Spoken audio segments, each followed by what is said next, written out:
Hello, I have a message for any department store or retailer that sells maternity clothes.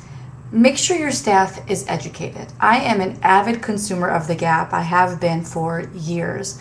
And my recent experiences shopping for maternity clothes have been so inconsistent, and some circumstances, just by chance, some by the staff that work there. I have determined that I will not go back to the Gap in person to shop for maternity clothes. I'd rather do it myself online. This is why.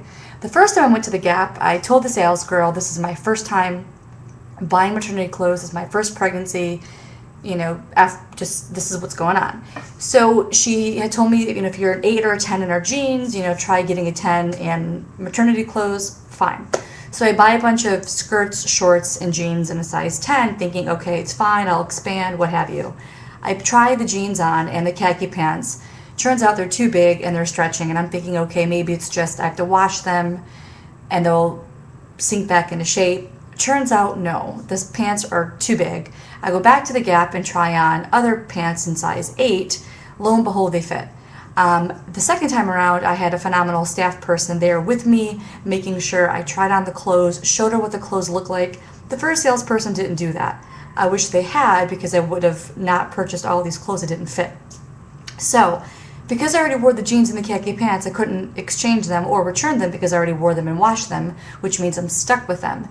So then I go and buy the size 8s, fine. I still think that Gap maternity jeans fit well, but the low rise goes all over the place. So then I went to go exchange the 2 items I've not worn yet, but I took the tags off. I have a tendency of taking tags off after I buy things because I want to wear them right away.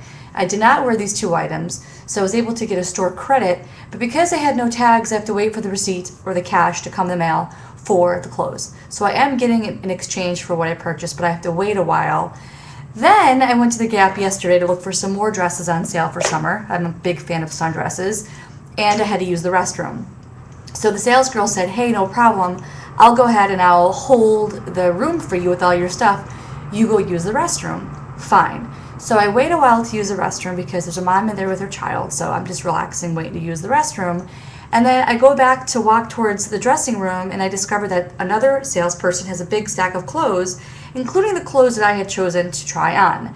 I stop her and say, whoa, wait a second, I think some of my clothes are in your pile. She said, well, when clothes are just hanging on the room, we have to take them if nobody claims them. Okay, your other colleague just told me she was holding the clothes for me so I can, with my pregnant bladder, go use the bathroom. Net, I think the Gap is still a great store, but the maternity section is so inconsistent in terms of service, I can't go back there in person because I'll go crazy. I'd rather shop online, more choices. So word to the wise again to retailers. If you are a store that has a maternity section, make sure you train your staff to spend extra time with women that are pregnant, especially with those shopping for the first time. Make them feel comfortable, have them try on the clothes, walk them through the sizes. Again, some of the staff at the Gap, very, very smart, intelligent, and helpful. Others just didn't seem to really care. Don't know if that's the issue with the particular Gap here in Chicago, but that's my experience. A little frustrating. So let's see what the other stores are like. I hopefully will report back on those soon. Okay.